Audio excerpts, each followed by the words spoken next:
નમસ્કાર, હું છું Kuldeep Paswan, college of education Darabali. અમારા માર્ગદર્શકશ્રીનું નામ છે ડૉક્ટર આર કે દેસાઈ. વિષય મુદ્દો ઔદ્યોગિકરણ અને પરિવર્તન. સૌથી પહેલાં તો ઔદ્યોગિકરણ શું છે તેના વિશે જોઈશું આપણે.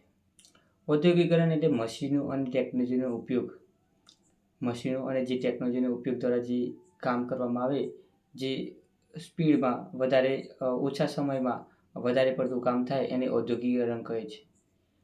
બીજું, હસ્તકલા પરથી મશીન આધારિત ઉત્પાદન એટલે કે હસ્તકલા જેટલો સમય થાય એના કરતાં વધારે સમય મશીનમાં જે ઉત્પાદન થાય એ સૌથી વધારે ઉત્પાદન થાય છે અને એના લીધે ઔદ્યોગિકરણ થાય છે.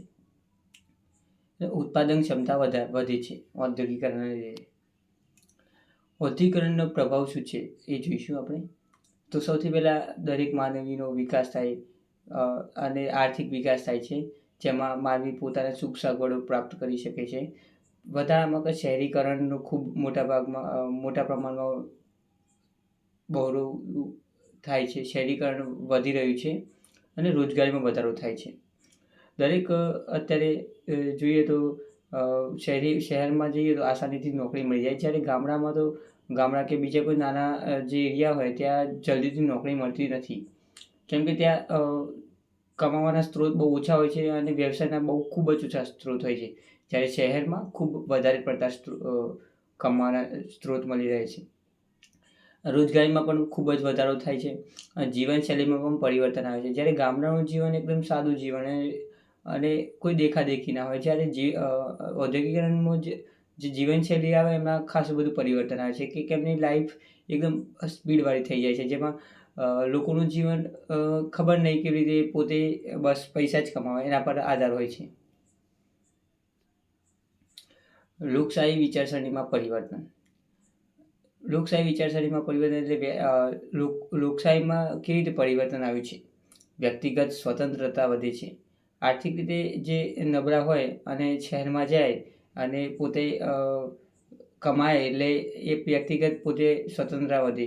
કોઈ પણ વ્યક્તિ નાનું મોટું હોય, કોઈ છોકરું મતલબ 18 વર્ષનું, તે પોતાની જાતનું કોઈ ઝોમેટો છે, કોઈ પણ ફૂડ ડિલિવરી એપ હોય તો કોઈ બી એના પર કામ કરી શકે છે, પોતાનો ખર્ચ નીકાળી શકે છે. સમાનતા અને અધિકારો પર ભાર. પોતાના જે સમાનતા જળવાય અને એના આધાર પર લોકો પોતાના અધિકારો ઓળખી શકે છે. લોકોમાં જાગૃતિ અને જવાબદારી વધે છે. જે રીતે શહેરમાં ઔદ્યોગિકરણનું પ્રમાણ વધી રહ્યું છે અને આમ પણ ભારતમાં ખૂબ જ વધી રહ્યું છે. લોકોમાં ખૂબ જ જાગૃતિ આવી છે અને પોતાના પ્રત્યે જવાબદારી પણ વધી છે. વિચારસરણીમાં બદલાવ એટલે પરંપરાગત વિચારોમાં ઘટાડો થયો છે. જે પહેલાં જે વિચારો હતા કે આ રીતે ના આવવું જોઈએ, આ રીતે કામ ના થયા, અત્યારે આધુનિકરણમાં ખૂબ જ બધામાં મોડર્નાઇઝેશન ખૂબ થયું છે એમનામાં. વૈજ્ઞાનિક અને તર્કસંગત વિચારો આવવા મળ્યા છે. કોઈ પણ જે નવું બિઝનેસ સ્ટાર્ટ કરવું હોય તો ખૂબ જ એમાં વૈજ્ઞાનિક રીતે જ વિચારે, તર્કસંગત વિચાર કરે છે. નવા વિચારો અને નવ પ્રયોગોનું પ્રોત્સાહન એટલે કે અત્યારે જે નવા સ્ટાર્ટઅપ આવી રહ્યા છે, એન્ટરપ્રેન્યોરશિપ જે બની રહ્યા છે, એમાં જે નવા વિચારો આવે છે કે કોઈ પણ એવી કોઈ વસ્તુ હોય જે આપણે પ્રોબ્લેમ હોય પણ આપણે ખબર જ નહીં કે પ્રોબ્લેમ છે, એનો પ્રોબ્લેમનું સોલ્યુશન લાવવાના નવા પ્રયોગો આવો બજારમાં એટલે એને પ્રોત્સાહન મળે અને એના આધાર પર બજારનું માર્કેટ એમાં વધારે છે. સમાજ પર ગરીબી, અસમાનતા જેવા પ્રશ્નો દૂર થાય છે. બરાબર. જે રીતે બધાને સામાન્ય રીતે વ્યવસાય મળી જાય અને પોતાની રોજગારી મળે એટલે ગરીબી જેવા જે પ્રશ્નો હોય, અસમાનતા જેવા પ્રશ્નો એ દૂર થઈ જાય છે. શિક્ષણ અને આરોગ્યમાં સુધારો થાય છે. વધારે પડતા જેવા વ્યવસાય કરીએ એમાં શિક્ષણમાં પણ ખૂબ જ સુધારો જોવા મળે છે અને આરોગ્ય પણ એમનું સારું રહે છે. સામાજિક મૂલ્યોમાં પરિવર્તન એટલે કે સમાજમાં જે સંસ્કારો હોય, એમાં જે મૂલ્ય હોય એમાં પરિવર્તન દેખાય છે. આધુનિકીકરણ, નવી ટેકનોલોજીનો ઉપયોગ.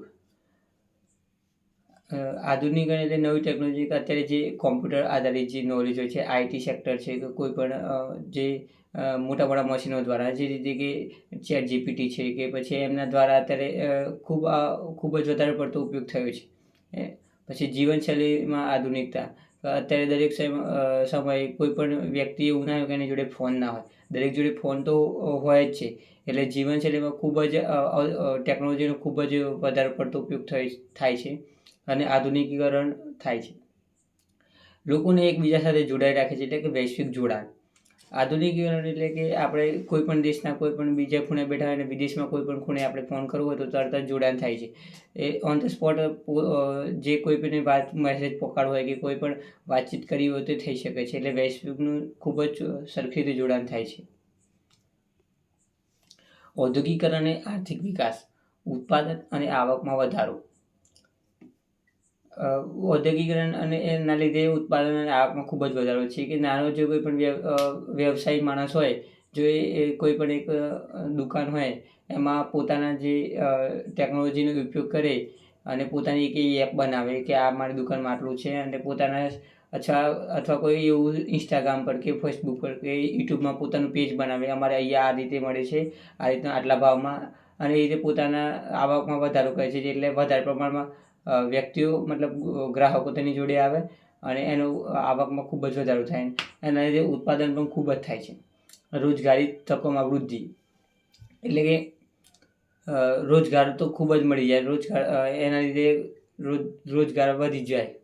પછી દેશની પ્રગતિમાં આર્થિક વિકાસ જેટલો થાય એટલે દેશની પ્રગતિ વધારે ગણવામાં આવે છે. કેમ કે જેટલો દેશનો આર્થિક વિકાસ થાય એટલી જ દેશની પ્રગતિ જલ્દી થાય છે. ઉપસાર. ઔદ્યોગિકરણ સમાજમાં મોટા ફેરફારો લાવે છે.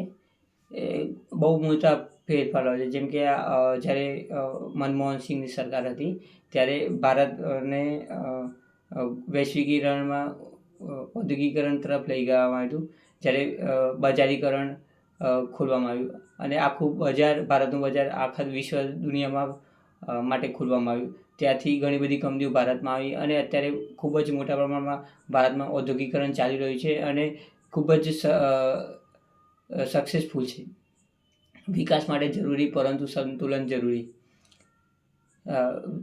આનું સંતુલન હોવું જરૂરી છે. પહેલાં તો વિકાસ તો થાય જ છે ઔદ્યોગિકરણના લીધે, અને ઘણા બધા માનવીઓમાં જે રૂઢિચુસ્ત પરંપરાઓ વિચારો હતા એનાથી બદલાવ આવ્યો છે અને આધુનિકી તરફ જઈ રહ્યા છે બધા. પણ આમાં સંતુલન પણ જરૂરી હોય છે. સામાજિક મૂલ્યો અને સાથે પ્રગતિ. સામાજિક મૂલ્યો જળવાઈ રહેવા જોઈએ કે જે રીતે આપણે એકબીજાનો આદર સત્કાર કરવો જોઈએ. વધારે આધુનિકીકરણ થઈ જાય, વધારે પૈસા આવવા મળે, વધારે પડતા આર્થિક રીતે સમૃદ્ધ થાય તો આપણે એકબીજાની સન્માન કરતા નથી. પણ એ રીતે આપણે સામાજિક મૂલ્યો સાચવવા રાખવા જોઈએ અને પ્રગતિ પણ જોડે થવી જોઈએ, પણ આપણા સામાજિક મૂલ્યો ના ભૂલવા જોઈએ. તો મિત્રો, આ ઔદ્યોગિકરણ અને તેના પરિવર્તન વિશે આપણે જાણ્યું તે બદલ આપનો ખૂબ ખૂબ આભાર.